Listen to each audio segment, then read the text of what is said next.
I think one of the biggest problems facing America is that you cannot fail in school anymore. Well, I had 6 kids last semester that I failed, but the administration changed their grade because they wanted them to pass on through, right? Which is illegal. But the teachers won't come and say it publicly because there's so many ways that teachers can be abused inside of our school system. I used to be a high school teacher, so here's something crazy that you might not realize is happening in schools. Students can't fail anymore. What happens when students discover that failing isn't really an option anymore? For years, American education has moved toward the idea that no child should be left behind.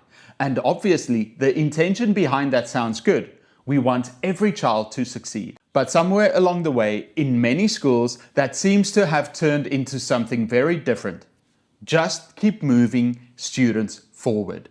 Students can miss huge amounts of school, refuse to do assignments, fail tests, and somehow still end up in the next grade. And teachers are starting to ask a very important question.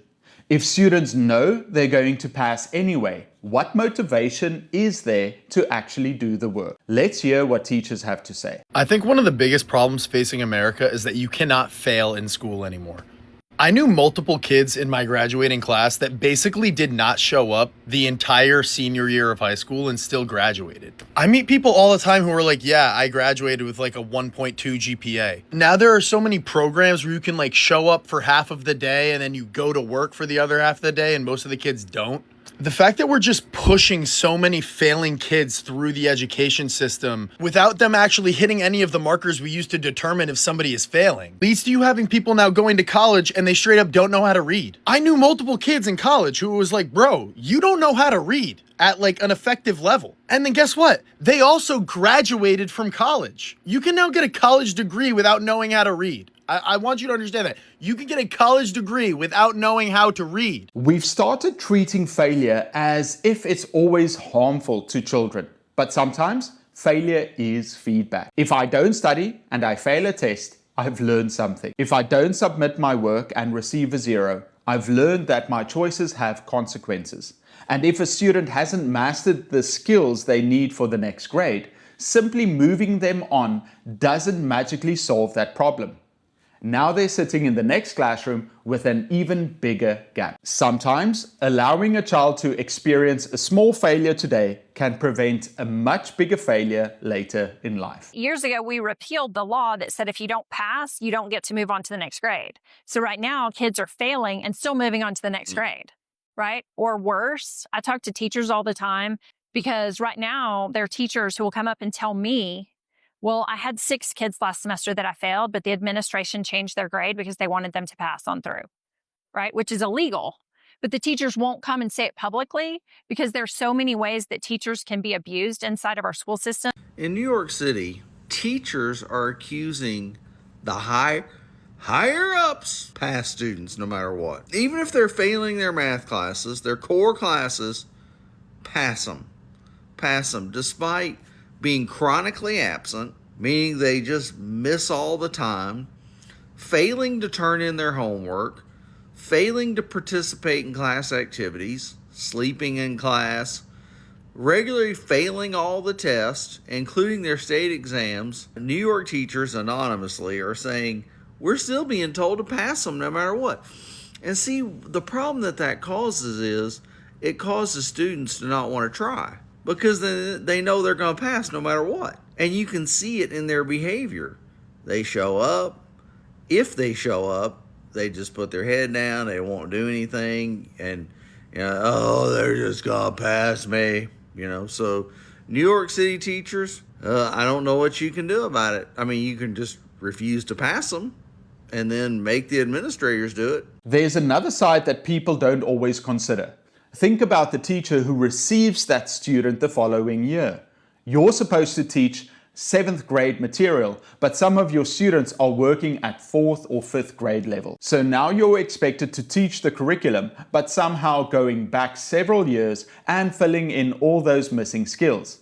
And this continues year after year. Eventually, we're not solving the learning gap. We're just passing it on to the next teacher. And then we turn around and ask that teacher why their students aren't performing at grade level. I used to be a high school teacher, so here's something crazy that you might not realize is happening in schools. Students can't fail anymore. In many districts, there's a big push to not fail students for a multitude of different reasons, and so they really make it extremely hard to fail a student. Now, a student can fail an assignment, they can fail an exam, but I'm talking about their overall grade for the semester, the quarter, the year, however your class is set up. They make it so it's really hard to fail a student. Also, grading scales have changed a lot. A lot of times an F now is from a 0 to a 69%, so a 70 would be a C minus.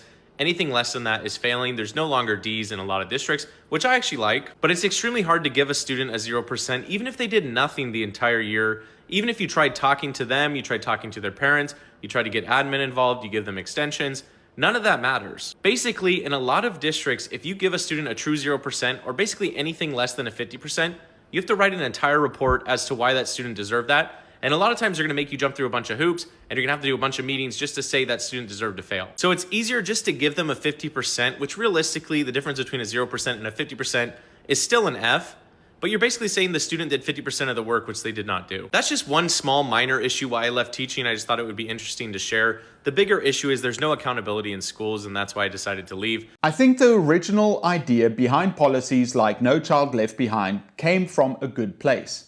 We shouldn't give up on struggling students. Schools should provide support, intervention, extra opportunities, and different ways for students to succeed. But supporting a student and removing accountability are two very different things. If a student struggles, help them.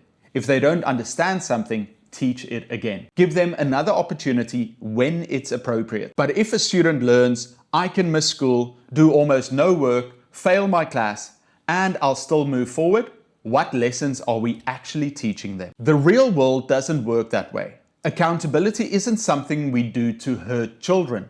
It's part of preparing them for adulthood. Teachers are screaming that the system is collapsing, and yet school districts are simultaneously reporting really high graduation rates. How's this possible? This, my friends, is called grade inflation. It's an administrative magic trick. You see, they cover it up by calling it equitable grading. And you can't be against equitable stuff, right? I mean, that would make you look. What it means is I'm not allowed to give a 0. See, the student who turns in absolutely nothing gets 50% just for breathing in the classroom air. See, we are told to offer unlimited retakes and to grade on effort. And yet this is why we have high schoolers who are making the honor roll that can barely read. You see, we are pressured to pass them in order to boost their self-esteem and, more importantly, to prove that the inclusion model works.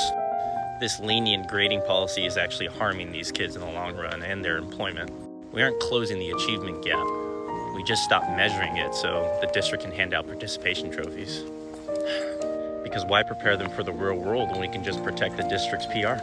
I don't think anyone wants to go back to a system where we simply fail struggling students and forget about them. That's not the answer either. But I also don't think automatically moving students forward when they haven't learned the material is helping them. Eventually, those gaps catch up. And by protecting students from consequences today, we may actually be making life much harder for them tomorrow. So it's the last day of school and I'm sending out emails and calling parents to tell them that their child did not pass my class. And I get an email from a parent that's like, hey, actually, can you call me? I want to talk about my child's grade. And his mom is like, I'm confused. I don't understand that he's failed. And I said, well, his final grade is a 30. So all 4 quarters averaged up from January, it's a 30%. And she's like, I don't understand that. How could it possibly be a 30%? Like, well, to be honest with you, he doesn't do much of anything in class. He sleeps. He has to be told to put his phone away. He has to be asked to leave the classroom because he's not listening. And his mom is like, but that's just ridiculous. I've never heard this before. Like, this is the first time I'm being told about any of this. And I said, well, that's not true because I've emailed you twice and I've told you that his grade is below a 64. That's what he needs to pass. And I never got a response. And she's like, well, I work. Okay, I don't have time to check an email. I have other children. I don't check my email every day. That's not what people who have jobs. And she's telling me that I should have never emailed her. I should have been calling her because she's an adult. She needs someone to call her to tell her. Unless she responds back to your email, she didn't see it. So a call would have done better. And I said, okay, I did call you. I absolutely called you. Even pull up the contact log where I called you in January. I called you in February. I sent 2 emails in April. So this is not the first time you've heard this. This is probably the 5th time at the very least that you are now hearing that he's in danger of failing. And so she starts going off. She's cussing at me. She's like, this is BS. This don't make no sense. I cannot believe this. There's no way that my child should be failing. I said, well, to be honest with you, he didn't even come take the final exam. She's like, when was his final exam? Which you should know that. And I said, it was Tuesday. And I said he could have came on Wednesday, he could have came on Thursday, or even today, Friday, and took it. He did not. So he has a 0 for that. And she's like, this is what I'm talking about. Nobody told me nothing. He didn't tell me that. How was I supposed to know that he had a final exam? because you're a parent. So I'm never confused when my students refuse to take accountability. Their parents do not take accountability, so why would they? So I'm curious what teachers are seeing in their schools. Can students actually fail where you teach? Have you ever had a student move to the next grade even though they weren't ready? And most importantly, what do you think schools should do instead? Let me know in the comments below. Thank you for watching, and I'll see you in the next video.